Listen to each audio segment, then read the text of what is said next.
आवाज यदि करनी है तो सबके सब बाहर चले जाए। मेरे को 4 बच्चे भी पढ़ रहे होंगे ना तो मैं न्याय विषय उतनों को पढ़ाऊंगा क्योंकि बाकी सबके बस की है ही नहीं। बातें करके ना तो अपनी बुद्धि का मुझे परिचय करोगे तुम गधे हो,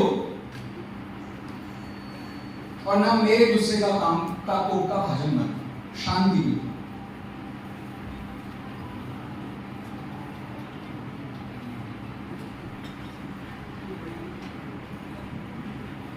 सर्वविदा। प्रतिपक्ष की जो डेफिनेशन बोली उसका आपने शंके विपक्ष की बात की, तो वैसे आप उसका लक्षण बता रहे हो अव्याप्ति कैसे? तो फिर अगर विपक्ष में उसकी शंका होगी तो अतिव्याप्ति होगी, क्योंकि पक्ष में तो नहीं। मैंने अतिव्याप्ति अनैकांतिक में कहा था, ठीक है, और यहाँ अव्याप्ति इसलिए कहा जा रहा है क्योंकि जितने में वो लक्षण जा रहा है उतने में से भी कम में जा रहा है। शंकित विपक्ष तो ये मैं वही तो कह रहा हूँ, वो जो पीछे बात कही थी ना वो उपचार है। वो उपचार को आपको बिल्कुल ध्यान नहीं देना है, आपको मेन बात जो यहाँ आप आगे परिभाषा में बताई थी आपको वही याद रखनी है। चलिए, तो भार्गव ने कहा अब आपका ये जो सर्वज्ञता है वो किसमें होती है? अर्हतों में होती है या अनर्हतों में होती है? ये उन्होंने प्रश्न पूछा। अब इस प्रश्न के पूछने पर एक बात तो हमें वैसे ही समझ में आ जाती है कि ये प्रश्न तभी पूछा जा सकता है जब आपने किसे मान लिया हो। जब आपने सर्वज्ञता मान ली तभी आप ये प्रश्न पूछ सकते हो। तो जैनियों ने इसका अच्छा खासा मजाक उड़ाया। उन्होंने कहा जैसे एक राक्षसी है और वो सो रही है, तो यदि आपने उस राक्षसी को, ये एक उदाहरण ऐसा फैंटेसी के रूप में दिया भी जाता है, उदाहरण कुछ ऐसा है, आप और एक शेर दोनों ही एक लॉकर में बंद हैं। आप और एक शेर दोनों ही लॉकर में बंद हैं। अब आप बोर हो गए हो क्योंकि कोई है नहीं वहां शेर, और शेर सो रहा है। पता अच्छा कुंभकर्ण है, महीनों सो रहा है, ठीक है। अब आप थोड़ी देर बाद बोर हो गए, आपको परिस्थिति आसपास में जाने को कुछ नहीं है, बातें करें कुछ करते कुछ, तो क्या करेंगे हम? शेर को यदि आपने जगा लिया तो किसकी हानि होने वाली है?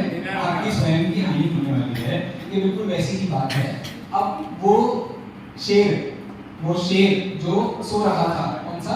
सर्वज्ञता नहीं है वाला, मतलब सर्वज्ञता नहीं है वाला शेर सो रहा था, आपने उसे जगा दिया है। इसका मतलब आपने पहले ही मान लिया है कि वो अरहंत में पाई जाती है, तो फिर आपकी ये सारी की सारी रामायण फालतू हो जाती है, उसका कोई सेंस नहीं होता।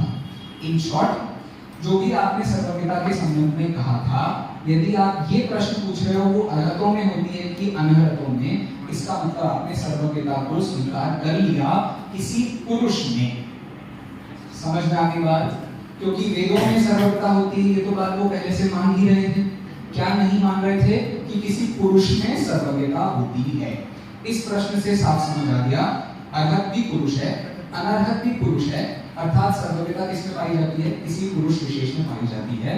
इस प्रश्न को आप कभी पूछ सकते हैं, इसका मतलब उनका ऐसे करना होगा। नेक्स्ट, अब उन्होंने कहा यदि अनअर्हतों में सर्वज्ञता पाई जाती है तो अरहंत के जितने भी वचन हैं वो प्रामाणिक नहीं होंगे।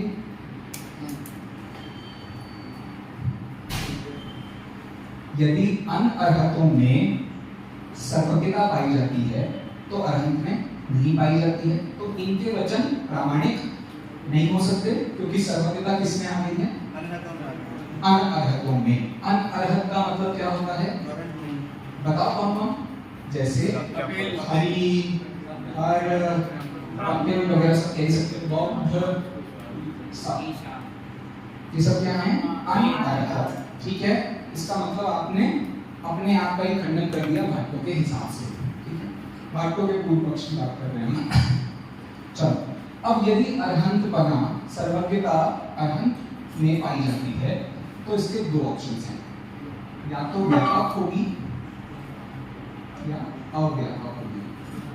मतलब पूरे में पाई जाती होगी या आधे में पाई जाती होगी। यदि आधे में पाई जाती है तो फिर से वही प्रॉब्लम होगी कि यदि सर्वज्ञता जितने अंशों में अरहंतों के पास होगी उतने में तो सर्वज्ञता होगी, जितनों नहीं होगी। तो इसका मतलब उनके सारे वचन सही नहीं हैं, आधे सही हैं और आधे गलत हैं। इसका मतलब इससे भी हम सर्वज्ञता की सिद्धि नहीं कर सकते। कौन कह रहा है ये? भाग्य।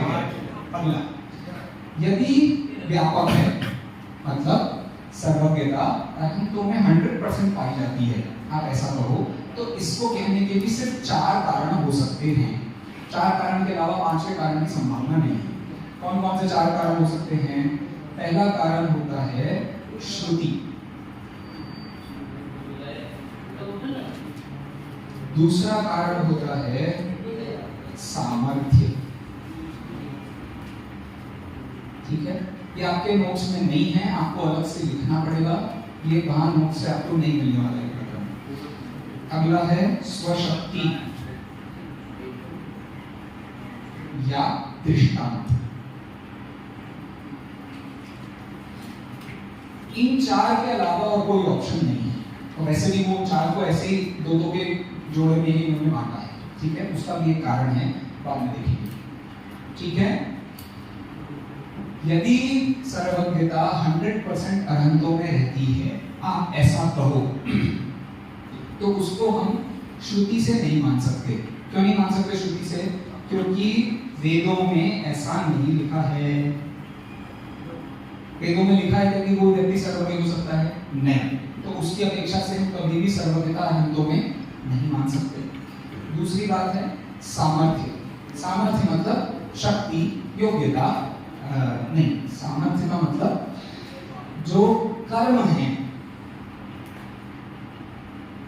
कर्मों की सिद्धि आप कर सकते हैं क्या किसी व्यक्ति में? मतलब कर्म किसी व्यक्ति में दिखाई देते हैं क्या? नहीं दिखाई देते।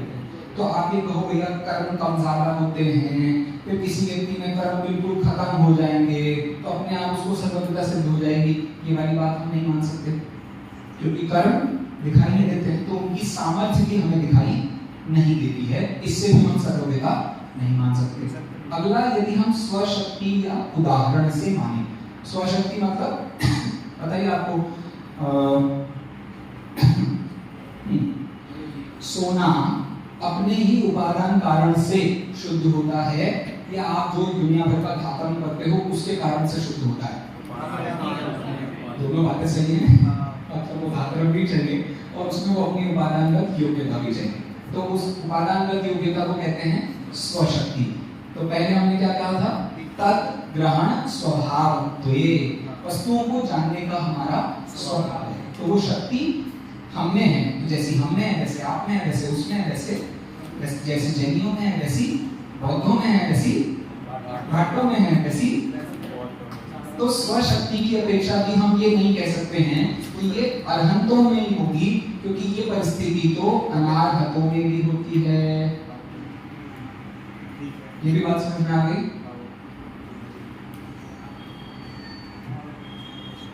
पक्का? अगला दृष्टांत है। दृष्टांत उन्होंने दिया था, दृष्टांत है नहीं, दृष्टांत है तिमिर रोग का। आपने कभी नाइट ब्लाइंडनेस का नाम सुना है? आपने कभी कलर ब्लाइंडनेस का नाम सुना है? ये सब तिमिर रोग होते हैं। तो जिस व्यक्ति में ये रोग नहीं है, वो व्यक्ति की आंखें शुद्ध हैं, अच्छी हैं, साफ हैं, काम कर रही हैं। तो अब ये तिमिर रोग हम सब में पाया जाता है, अरहंत भगवान में नहीं पाया जाता। तिमिर रोग मतलब कर्म, कोई आवरण, कोई ऐसी चीज जिसके कारण आपको प्रॉब्लम हो रही हो, वो खत्म हो गई प्रॉब्लम, तो ऑटोमेटिकली हम सब जान लेते हैं। तो कोई कह रहे हैं ऐसा तिमिर रोग फिर हम सिर्फ अरहंतों में क्यों मानेंगे, अनरहंतों में भी मानेंगे? समझ में आ गई बात? इसका मतलब किसी भी प्रकार से सर्वज्ञता अरहंतों में होती है, ये बात हम नहीं मान सकते। किसने कहा ये? यहाँ तक बात सबको समझ में आ गई कि नहीं आई? ये सिर्फ कहना कि सिर्फ अरहंतों में होती है। एक मुझे बहुत खुशी है आप लोग पूछ रहे हैं, वो ये जो वेद वाला आपने बताया था ना, हमने कहा सर्वज्ञता किसमें होती है? अरहंतों में होती है। अरहंतों में सिद्ध करने के लिए हमने कहा भैया अरहंतों में ही सर्वज्ञता होती है। ऐसा हम कहें कि इसको व्यापक हेतु कहते हैं। व्यापक जब कहेंगे तो उसमें भी ये 4 ऑप्शन हैं। पहला ऑप्शन है श्रुति। श्रुति मतलब होता है परंपरा से जो सुना जाता है। इसका दूसरा नाम जो आप जानते हैं वो है शुद्ध ज्ञान। कैसे लिखते हैं शुद्ध ज्ञान? शुद्ध ज्ञान से। तो शुद्ध ज्ञान मतलब हुआ आगम। तो सिर्फ जैन आगम नहीं, उनका भी उनके आगम का नाम क्या है?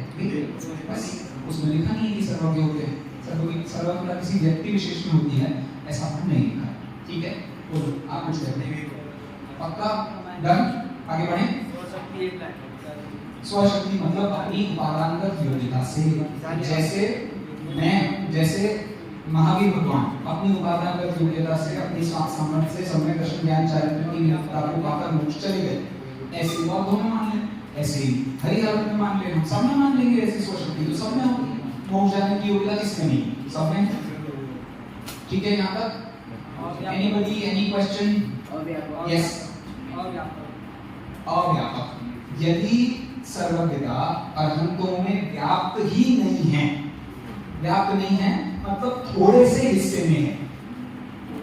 व्यापक क्या होता है? जैसे ये बोर्ड है, ये क्या है? अरे व्यापक है कि व्याप्य है? व्यापक है। इसके अंदर हमने जितने वर्ड्स लिखे हैं वो क्या है? व्याप्य है। तो व्यापक होता है बड़े एरिया में, व्याप्य उसके अंदर के एरिया में होता है। टेक्निकली ऐसा नहीं होता है, बट समझने के लिए हम ऐसी भाषा का प्रयोग करते हैं। तो यदि सर्वज्ञता अरहंतों में अव्यापक है, अर्थात उसके अंदर व्याप्त होकर नहीं रह रही है, उसके अंदर कंप्लीटली समाकर नहीं रह रही है, इसका मतलब इतने हिस्से में सर्वज्ञता है, बाकी के हिस्से में सर्वज्ञता नहीं है। अरे मानने की बात नहीं है, ये सिर्फ सिद्धि करने के लिए जब ऑप्शंस खड़े किए जाते हैं तो ऐसे सब ऑप्शन आते हैं। अरे जब तुमने ये प्रकरण, उसमें भी तो मोक्षा प्रकाशक में भी तो आया था ये प्रकरण, जब उन्होंने कहा कि ऐसे यदि बादल थोड़े अलग हो जाएंगे तो इतने अंशों में सर्वज्ञता आ जाएगी। अच्छा चलो वो ठीक है। तो ये अब इतना सा मतलब हुआ, तो थोड़े अंशों में भी सर्वज्ञ हैं, बाकी के अंशों में सर्वज्ञ नहीं, तो ये पूरी बात नहीं मान सकते आप। ठीक है? हैं?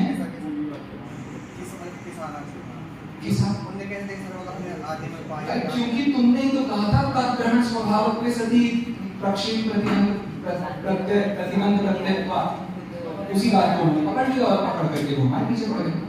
ठीक है, चलो हो गई यहाँ तक सारी बात। ये इसमें किसी को कोई प्रॉब्लम नहीं है? पक्का? चलो अब इस बात का खंडन करने के लिए जैनियों ने बहुत बढ़िया कमाल का वर्ड यूज किया है जो कि दोषों के अंदर आता है। इसे कहते हैं जात्युत्तर दोष।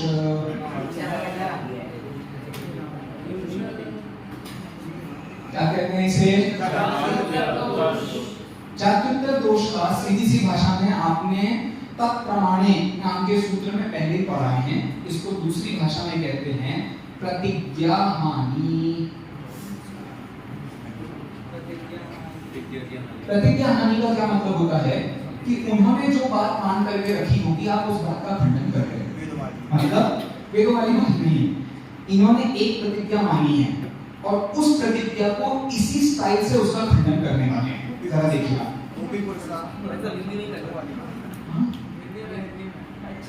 एक मिनट, एक ही और लाइन संस्कृत में बची है, इसके अलावा तुम्हें संस्कृत में और कुछ नहीं, इसके अलावा हमें कुछ नहीं पढ़ना चाहिए। देखिए उन्होंने कहा हाँ, शब्दः नित्यः,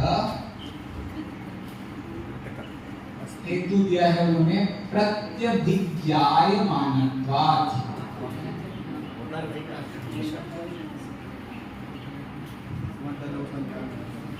वो असिद्ध हितवास है जिसका आप उदाहरण बता रही हैं देवी जी, क्योंकि वो स्वरूप के अंतर्गत दोष है। बनाना और हमेशा होना ये दोनों पॉसिबल नहीं है। जाने दीजिए क्या कहा उन्होंने? शब्दः नित्यः प्रत्यभिज्ञायमानत्वात्। प्रत्यभिज्ञान का विषय होने से जो शब्द है वे नित्य हैं। नित्य मतलब कांस्टेंट होना। अभी जैसे मैंने कहा गौतम गणधर, अब ये गौतम गणधर कहने पर क्या बात समझ में आई? उसकी अनादि अनंत समझ में आ गई, मतलब नित्यता समझ में आ गई कि ये वही गौतम है जो इससे पहले था, तो अब है। ऐसे हम क्या प्रयोग करते हैं? पुराण में यूज करते हैं भगवान महावीर का जीव। अब वो पिछले भाव में भी वही था, उसके भाव में भी वही था, उसके। तो इससे क्या समझ में आया? शब्द कैसे हो गए? नित्य होकर। क्यों? प्रत्येक ज्ञान का विषय होने से। तो हर जगह जब भी भगवान महावीर को याद किया जाएगा तो सर्वत्र कैसे याद किया जाएगा? तो ऐसे याद किया जाएगा। ठीक है, 34 भावों का उल्लेख किया और एक एक भाव में उनके संबंध में बात बताते गए। ठीक है, ये हेतु जो किसने दिया है, ये किसकी प्रतिज्ञा है? ये भी भाटों की प्रतिज्ञा है। तो ये सारा का सारा खंडन किसने किया था? भाटों ने किया था। अब हमने पकड़ी है उनकी ये प्रतिज्ञा। क्या पकड़ा है? ये उनकी प्रतिज्ञा को हमने पकड़ा है और हम कह रहे हैं ये जैसे जिस स्टाइल में आपने हमारा खंडन किया है, कौन से स्टाइल में? सर्वज्ञ अर्हत हैं कि अनर्हत हैं, अर्हत हैं तो व्यापक होंगे, अव्यापक होंगे और ये सारा बहानाबाजी होगी। सेम स्टाइल में हमने उनका खंडन किया है। शब्दः नित्यः, ये बात दो बातों के दृष्टि से आप देखो। ठीक है, तो ये ऊपर की प्रतिज्ञा किसकी थी? भाटों की।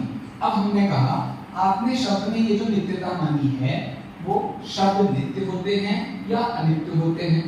दो ही ऑप्शन हो सकते हैं। यदि शब्द नित्य होते हैं तो उनमें कौन सी योग्यता होती है? या तो वे व्यापक होंगे या वे अव्यापक होंगे। यदि शब्द व्यापक नित्यता उनमें व्यापक होकर के पूरी की पूरी तरीके से रह रही है तो क्या प्रॉब्लम आएगी? श्रुति से प्रॉब्लम आएगी। हमारे छोड़ो, बाकी बौद्धों आदि के जितने भी आगम हैं सब में उन्होंने शब्दों को अनित्य माना है।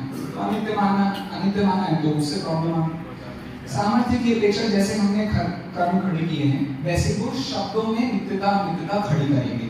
कैसे खड़ी करेंगे? शब्दों में वो योग्यता पाई जाती है जिनसे वो ज्यादा शब्दों का प्रयोग करो तो आपको एक वस्तु पकड़ में आती है, कम शब्दों का प्रयोग करो तो एक वस्तु पकड़ में आती है। करें क्या? तो सामर्थ्य से हम इस बात को सिद्ध नहीं कर सकते हैं कि शब्दों में वो नित्यता नाम का धर्म रहता है। ठीक है, अगला उन्होंने कहा स्वशक्ति की अपेक्षा। स्वशक्ति की अपेक्षा भी यदि नित्यता को व्यापक माना जाए तो वो पॉसिबल नहीं है। क्यों? क्योंकि ऐसे व्यापकपना अनित्य में भी पाया जाता है। व्यापकपना किस किस में पाया जाएगा? दो प्रकार की हमारे आत्मा में धर्म माने जाते हैं। कौन कौन से? एक होता है नित्य धर्म और एक होता है अनित्य धर्म। जैसे नित्यता सभी द्रव्यों में व्याप्त है वैसे ही अनित्यता सभी द्रव्यों में व्याप्त है कि नहीं है?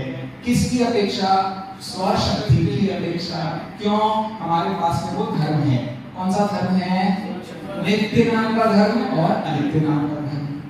ख्याल में आगे सबको बात की वाली। तो जैसे ये एक स्वशक्ति की अपेक्षा से शब्दों को हम नित्य कह रहे हैं, ऐसे ही हम भी स्वशक्ति की अपेक्षा शब्दों को अनित्य कह रहे हैं। शक्ति की अपेक्षा तो उनमें कोई डिफरेंस नहीं है, शब्द तो शब्द हैं। नेक्स्ट, दृष्टांत की अपेक्षा की बात सिद्ध नहीं हो सकती है। क्यों नहीं हो सकती है? तो वो दृष्टांत उनका जो होगा वो होगा, आचार्य ने दिया नहीं है इसलिए मैं भी नहीं दे रहा हूँ। तो यदि एक में घट गया तो आप दूसरे में घटा करके मान लेना। नेक्स्ट, स्वशक्ति में मजा नहीं आया। स्वशक्ति में ही तो असली मजा आया था। देखो पिछले में हमने क्या कहा था? जो सर्वज्ञता अनंतों में रहती है वो कैसे रहती है? उनकी शक्ति की अपेक्षा, स्वयं की शक्ति की अपेक्षा। जैसे अनंतों में एक शक्ति पाई जाती है। कौन सी शक्ति पाई जाती है? ज्ञान नाम की शक्ति पाई जाती है। वो पहले मतिश्रुत में थी, अब केवल ज्ञान नहीं हो गई। ऐसे ही आप ये बौद्धों में मान लो, ऐसे किसी में मान लो, ऐसे किसी में मान लो। ठीक है, मतलब अन्य अर्थों में ऑपोजिट में चली गई। ऐसे ही शब्दों की जो नित्यता है वो यदि आप कहो स्वशक्ति से उनमें नित्यता पाई जाती है तो स्वशक्ति से ही तो हम कह रहे हैं कि अनित्यता पाई जाती है। पूरा खंडन हुआ है, पूरा खंडन का आदि बात उनकी नहीं रही, हमारी भी रही। तो तुमको और फ्रेंच में बता रहा हूँ क्या मैं? इसी को जात्युत्तर दोष कहते हैं। जब बातें आधी अधूरी छूट रही हो तो एक जगह जैसे असिद्धि हो गई वैसे हमने उनका कोई खंडन नहीं किया। हमने ये नहीं कहा सर्वज्ञता अनंतों में होती है कि अनंतों में होती है। इसका जवाब नहीं दे रहे हैं हम। किसका जवाब दे रहे हैं? ये जो बात आपने ये फालतू बात खड़ी करी है ना, ये व्यापक होती है, अव्यापक होती है और शुद्ध श्रुति, सामर्थ्य, स्वशक्ति और दृष्टांत के कारण से आपने हमारी बात को गलत बताने की कोशिश करी है। ऐसे ही आपकी बात भी सेम तरीके से खंडित होती है। आपकी हिम्मत कैसे है हमारी गलती बताने की? मतलब बात कुछ और थी, पकड़ कुछ और थी। एग्जैक्टली। ठीक है, तो उसी कारण से इसी को जात्युत्तर दोष कहते हैं। जात्युत्तर दोष का अर्थ है कि आपको पहले भी पूछ सकते थे तुम जात्युत्तर कोई बात नहीं। अरे ये सोचो यदि ये विषय मैं आपको संस्कृत से पढ़ाता तब क्या होता। तो अभी मतलब मैं नहीं पढ़ा सकता अभी, तो शायद 7-8 साल बाद पढ़ा पाऊंगा, अभी जाने दो। जात्युत्तर दोष का मतलब सिर्फ इतना होता है, जिस स्टाइल में आप हमें गलत बता रहे हो उसी स्टाइल में आपकी बातें भी गलत हैं, बस इसको जात्युत्तर दोष कहते हैं। जाति पैदा होना, उत्तर मतलब बाद में। तो जैसे आपने हमें गलत पैदा किया है, मतलब सिद्ध किया है, वैसे ही हम आपको बाद में गलत सिद्ध कर रहे हैं। इसके अलावा इसमें और कोई सेंस नहीं है, ठीक है। चलो भैया, और इसकी प्रतिक्रिया इसमें भी कोई दोष नहीं होगी, उससे भी बात कर सकते हैं क्या, मतलब कोई बर्बाद नहीं हो सकता। लेकिन उन्होंने तब हेतु क्या दिया था, तब उन्होंने सिर्फ ये कहा था किसी प्रमाण से सिद्ध नहीं कर सकते। अब अगला उसी का प्रकरण आने वाला है, ये प्रकरण सबको समझ में आ गया, बोलो भैया, विशाल भैया बोलिए। ये फर्स्ट आपने श्रुति की बात की। Yes. श्रुति में अन्य मतों ने उसको अनित्य माना है। हाँ। तो उससे इनका क्या खंडन हुआ? इन्होंने तो मतलब उससे नित्यता का खंडन है बेटे। तो उन्होंने किया तो कि इन्होंने उनकी तो प्रतिज्ञा थी कि शब्द नित्य होते हैं, तत्व विद्या है मानववाद। उन्होंने खंडन कर दिया उन्हीं शब्दों से। अरे वेदों में ऐसा नहीं पाया। हाँ, ये बात वेदों में नहीं लिखी है। वेदों में मतलब उनके ही मान्यता में जो ग्रंथ हैं उनकी बात नहीं कर रहे, अन्य मान्यता के ग्रंथों की अपेक्षा से बात कह रहे हैं। जैसे आप यदि कहो चूंकि लिखा है, क्या लिखा है, शब्द नित्य होते हैं, तो हम मान के शब्द नित्य होते हैं, तो और जगह ये लिखा है शब्द नित्य होते हैं, ये सामर्थ्य मतलब उन शब्दों की अपनी योग्यता होने से शब्दों में नित्य होने की सामर्थ्य पाई जाती है। शब्दों में नित्य होने की सामर्थ्य पाई जाती है, शब्दों में नित्य होने की सामर्थ्य पाई जाती है। मुंह से, पेट से, हवा से निकाल करके यहाँ से तुम बोल रहे हो, बड़ी सामर्थ्य पाई जाती है। ऐसी कोई सामर्थ्य में सिद्ध नहीं होती, ठीक है। अगला अपनी शक्ति से सिद्ध नहीं हो रहा है, क्यों? क्योंकि जैसी शक्ति नित्य है वैसी ही शक्ति अनित्य है, तो दोनों ही बराबर शक्तियां हो गई। और अंतिम दृष्टांत, कोई दृष्टांत नहीं, चलो बैठ हो गई अंदर बात समझ में सबको आई है। हाँ, अब यदि आप कहो कि शब्द नित्य होते हैं अव्यापक होने से, अव्यापक मतलब शब्दों के दो रूप होते हैं। शब्दों के दो रूप कौन से होते हैं? एक होता है शब्द का वाचक, एक होता है वाच्य। यदि आप वाचक की दृष्टि से शब्दों को नित्य कह रहे हैं तो ये तो हम नहीं मान सकते हैं। यदि आप वाच्य की दृष्टि से शब्दों को नित्य कह रहे हैं तो इसे मानने में हमें कोई दिक्कत नहीं है। अरे पदार्थों में नित्यता होती है, नित्यता नाम का स्वभाव पाया जाता है। कौन सा सूत्र है? उत्पाद तो पदार्थ कैसे होते हैं?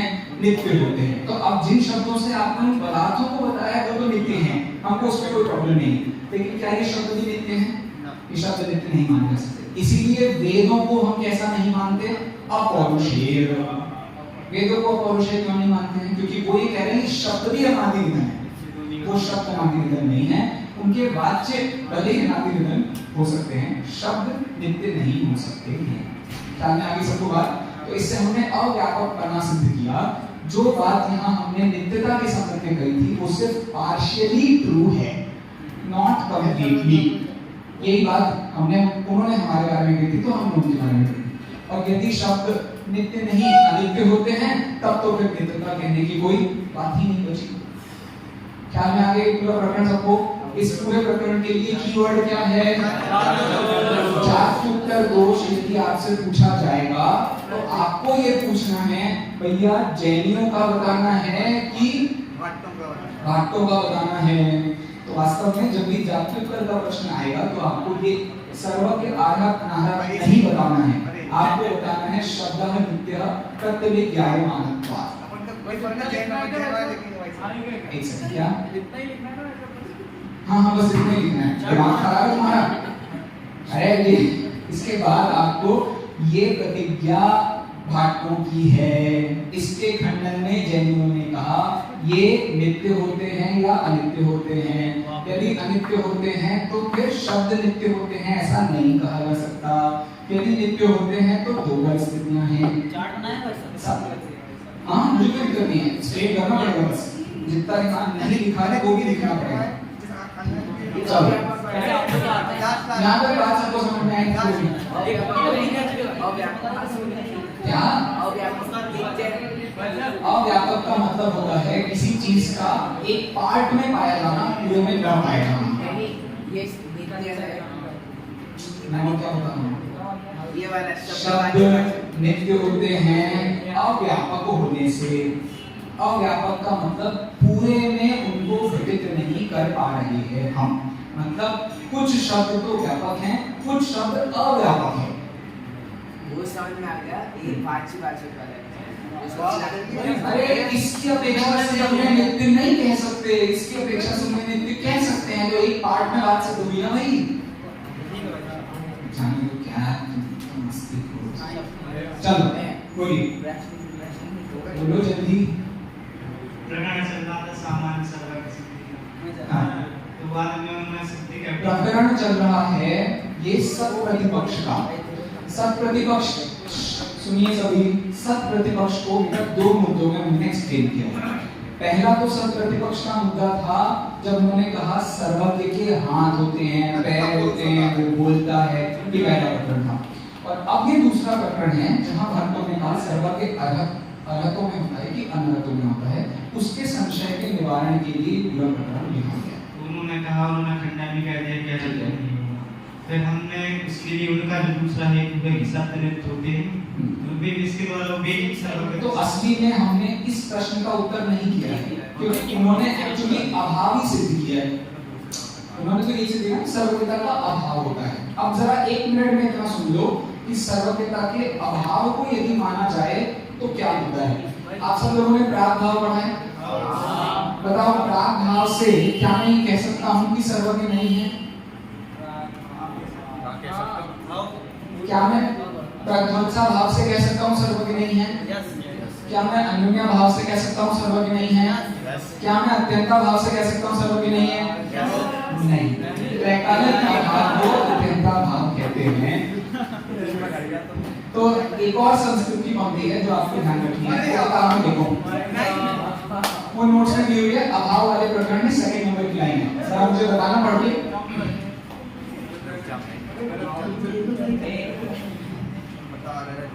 सर्वज्ञः नास्ति वर्तमान देश काल। सर्वज्ञः नास्ति, क्यों नहीं है सर्वज्ञ? क्या नहीं है आगे? वर्तमान देश काले तद्भाव। वर्तमान देश काले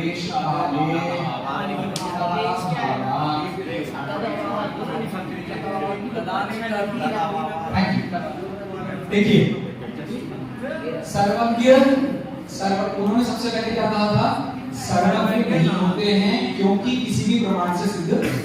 हमने किस प्रमाण से उनकी सिद्धि करी है? अनुमान प्रमाण से हमने उनकी सिद्धि कर दी, किनकी? सर्वज्ञों की। और किसकी बात गलत बता दी? उनकी, भट्टों की। अब एक तो ये हो गया कि अभाव प्रमाण से भी आपकी बात नहीं मानी जा सकती। दूसरी बात कह रहे हैं यदि आप अभाव ही कह रहे हो तो हमको अभाव में भी पार्शियल की कोई दिक्कत नहीं है। क्यों नहीं है दिक्कत? क्योंकि सर्वज्ञ नहीं होते। कहाँ नहीं होते? वर्तमान देश काल में। तो इससे हम अभाव भी स्वीकार कर लेंगे, जो आपने अभाव कहा था हम उसको भी मान लेंगे, तो कोई दिक्कत नहीं है। इसको कहते हैं स्यादवाद। कुछ ख्याल में है आपको बात? स्यादवाद यहाँ कैसे घटित हो रहा है? उनकी बात को हमने गलत भी कर दिया और उनकी बात को हमने सही भी कर दिया। कैसे? अनुमान से उनकी बात को गलत और अभाव से उनकी बात को सही। समझ में आई बात? इसीलिए इस शासन का नाम क्या है? इसको स्यादवाद शासन कहते हैं। बोलो महावीर भगवान की जय। बोलो अब क्या बोलो? जाओ अभी बोलो। अनुमान से वैसे देंगे ना जैसा मन करते हैं, जैसे करते हैं, मतलब जो हमने हेतु दिया है दृढ़ स्वभाव की सभी बस वर्तमान में रहेगा, दूसरी का भाव एक वर्तमान में रहेगा। हाँ बस उसकी अपेक्षा से चौथे काल में होता है। चौथे काल में सिर्फ सर्वज्ञ मिलते हैं, अन्य कालों में नहीं मिलते। चौथा काल क्यों ले रखी? वो तो प्रागभाव में है। वर्तमान देश काले पर अभाव, तो वर्तमान में अभाव है तो कभी सद्भाव बताना हो, कभी तो अभाव प्रागभाव बनेगा।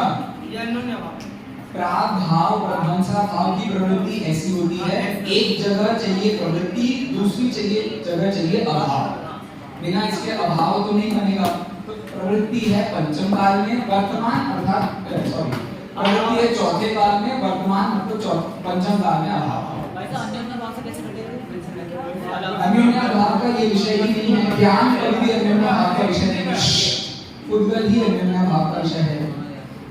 मना करा मैं भाई साहब ऐसा मत मानता हूँ, मैं मीमांसक कैसा है, क्वाइट एवरीबॉडी। मान लीजिए मैं मीमांसक कैसा हूँ जो शब्द को अनित्य मानने के लिए तैयार है, तो फिर सर्वज्ञ को मैं नहीं मानता, तो फिर इस हिसाब से आप मेरा खंडन नहीं कर पाएंगे। नहीं, तो इसके हिसाब से आप खुद खड़े हैं, आपको ये नहीं पता चलेगा, आपके पैर कट गए हैं ऐसा।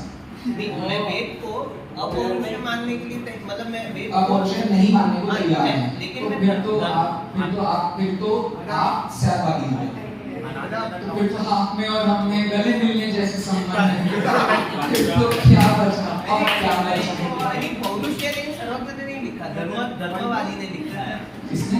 सर्वज्ञ नहीं, वो तो पॉइंट हमने पहले ही वो पॉइंट कवर होगा जो आप कह रहे हो। उसके लिए अगला पॉइंट है जिसे कहते हैं योग आएंगे, उनका हम खंडन करेंगे। तो विशेष क्या तिमिर रोग का उदाहरण इसलिए दिया गया था कि जैसे तिमिर रोग हो जाने पर व्यक्ति को दिखाई नहीं देता, तो तिमिर रोग हट जाएगा तो सब देखने लगेगा। इसका मतलब तिमिर रोग अभी पूरी दुनिया में सबको है। कौन सा तिमिर रोग है? कर्म, आवरण, ज्ञानावरण कर्म है, उसका अभाव हो जाएगा तो ज्ञान हो जाएगा। तो जैसे तुम्हारे अगर तो हो गया, ऐसे हमारे सबको भी है, ऐसे ही है। कर्मों का अभाव हो गया तो वो भी होगा।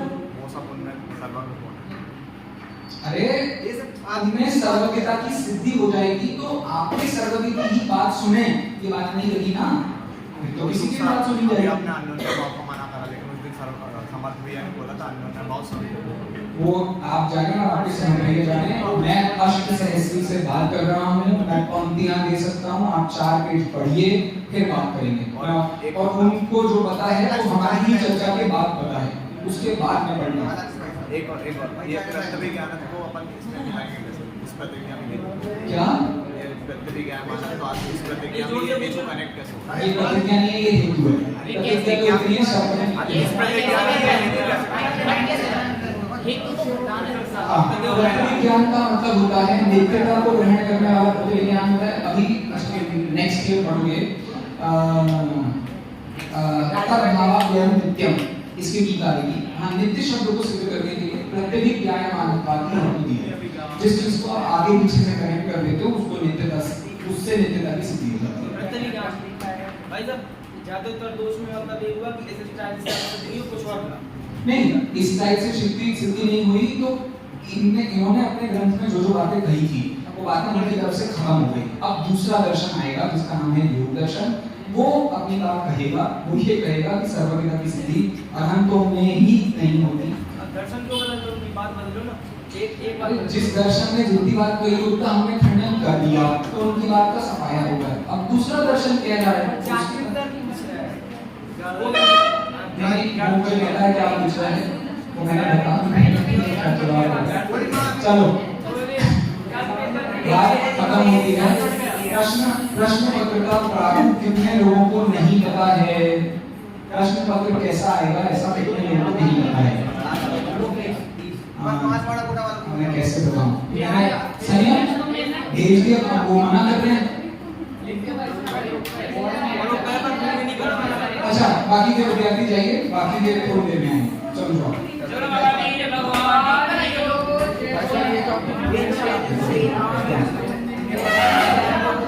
पढ़ के पास नहीं हो डॉक्टर